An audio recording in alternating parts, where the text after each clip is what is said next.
कैसे हैं आप सभी? मैं आशा करती हूँ सभी लोग स्वस्थ और प्रसन्न होंगे। आज हम हमारा पाठ मन का दर्पण को पढ़ेंगे और समझेंगे। आइए शुरू करते हैं इस पाठ को। यह है पाठ 4 मन का दर्पण। एक किसान के पास 2 गायें थी। एक इतनी काली जितना कोयला और दूसरी इतनी सफेद जैसे कि संगमरमर, यानी दोनों के रंग में बहुत बड़ा अंतर था।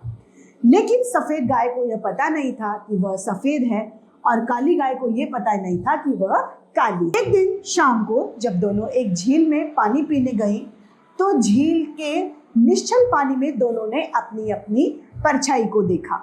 परछाई देखा, पानी में अपना प्रतिबिंब उन्हें नजर आया। काली गाय दोनों के बीच अंतर को न समझ सकी, जबकि सफेद गाय ने दोनों के रंगों के अंतर को समझ लिया। उसी दिन से उसके मन में काली गाय के प्रति नफरत यानी घृणा पैदा हो गई। अब वह उससे अलग अलग रहने लगी। वह चारागाह में भी उसके साथ नहीं जाती थी। चारागाह यानी जहाँ पर खाना खाने चारा चरने जाती हैं, वहाँ भी उनके साथ नहीं जाती थी। एक ही तबेले में उसे साथ बांधा जाता भी अच्छा नहीं लगता था। यहाँ तक कि एक ही बाल्टी में से वह पानी भी पीना नहीं चाहती तो वह उसकी आवाज का उत्तर भी नहीं देती। वह अब अपने समान किसी को भी नहीं समझती थी, यानी अब उसके अंदर घमंड की भावना उत्पन्न हो गई थी। किसान के यहाँ अन्य जानवरों को भी पता चल गया था कि सफेद गाय अब उसके प्रति दयालु नहीं रह गई थी। किसान के होरी नामक घोड़ी और स्वीटी नामक कुत्ते का तबेले में जाना उसको पसंद नहीं था। तबेले जहाँ पर गाय भैंसे बांधी जाती हैं, उस स्थान को तबेला कहा जाता है। चितकबरे बैल, भूरी बकरी और कारी बिल्ली का भी अधिक स्वागत नहीं होता था। सभी इस परिवर्तन से हैरान थे, यानी वो आश्चर्यचकित थे और उन्हें यह बुरा भी लगता था। वह गाय अभिमान के कारण अपने अकेलेपन में ही विशेष प्रसन्नता महसूस कर रही थी। वे कोमल नजरें जिनके लिए उनकी जाति प्रसिद्ध है, अब कठोर हो गई थी। स्वीटी के सो जाने पर वह खेत में रहने वाले सफेद खरगोश से देर तक बातें करती। काली गाय को उसके व्यवहार में शंका यानी शक होने लगा। एक दिन दोनों के बीच में भयानक झगड़ा शुरू हो गया, जिससे एक खुले युद्ध का रूप उसने ले लिया। झगड़े ने खुले युद्ध का रूप ले लिया। तेज सींगों के आक्रमण से दोनों के शरीर से खून टपकने लग गया। यदि समय पर किसान उनकी लड़ाई समाप्त करवाने के लिए नहीं पहुंचता तो भयानक परिणाम हो सकता था। जब सफेद गाय ने काली गाय का बहता हुआ खून देखा तो बहुत सदमा पहुंचा। सदमा यानी धक्का लगा। उसने देखा कि काली गाय के खून का रंग भी उतना ही लाल है जितना उसका अपना, यानी दोनों के खून का रंग एक जैसा ही है। जिससे उसे अपने घावों की अपेक्षा अधिक पीड़ा महसूस होने लगी, यानी वो इस बात से ज्यादा दुखी हुई कि इसका खून भी लाल क्यों है। अगले दिन दूध दोहने के समय सफेद गाय को फिर सदमा पहुंचा जब उसने देखा कि काली गाय का दूध भी उतना ही सफेद है जितना उसका अपना, यानी अब वो क्या देख रही थी कि सिर्फ रंग अलग अलग है लेकिन बाकी शारीरिक सब कुछ समान है।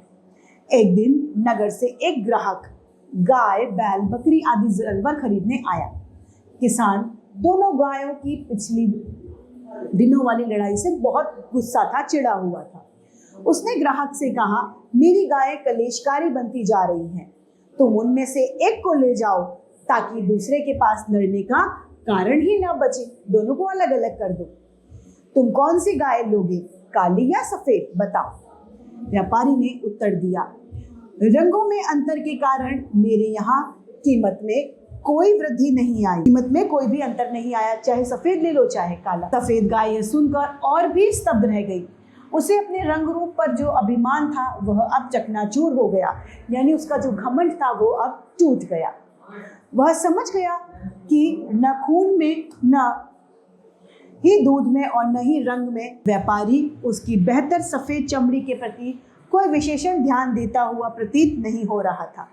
या जो व्यापारी था खरीदने वाला, वो उसकी सफेद गाय की चमड़ी को देखकर उससे प्रभावित नहीं हुआ।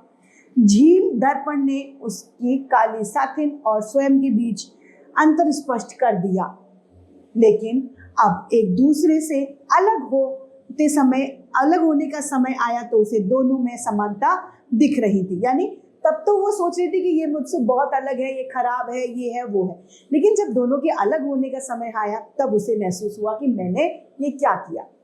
वही खून, वही दूध और अंत में वही एक जैसी मौत।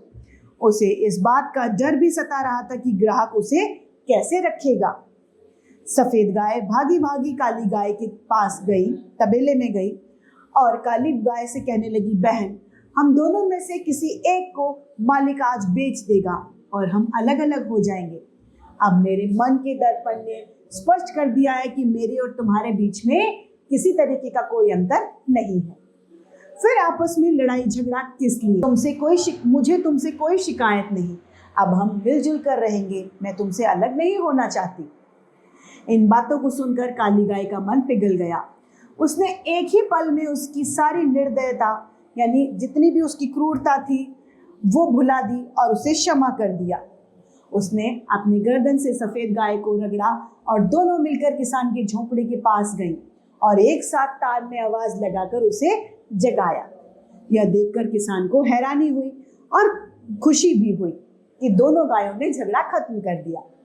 उसने उन्हें अपने समीप लाते हुए प्यार से कहा, तुम दोनों को बेचने नहीं जा रहा। देखा किस तरीके से अपने मन में हम छोटी सी बात को घर कर लेते हैं और उससे अपने मित्र, अपने सगे संबंधियों से रिश्ते खराब कर लेते हैं। हमें इस तरीके से नहीं करना चाहिए। किसी भी तरीके के भेदभाव को मिटाकर परस्पर प्रेम की भावना को जागृत करना चाहिए।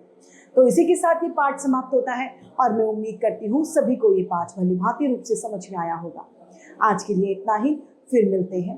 धन्यवाद।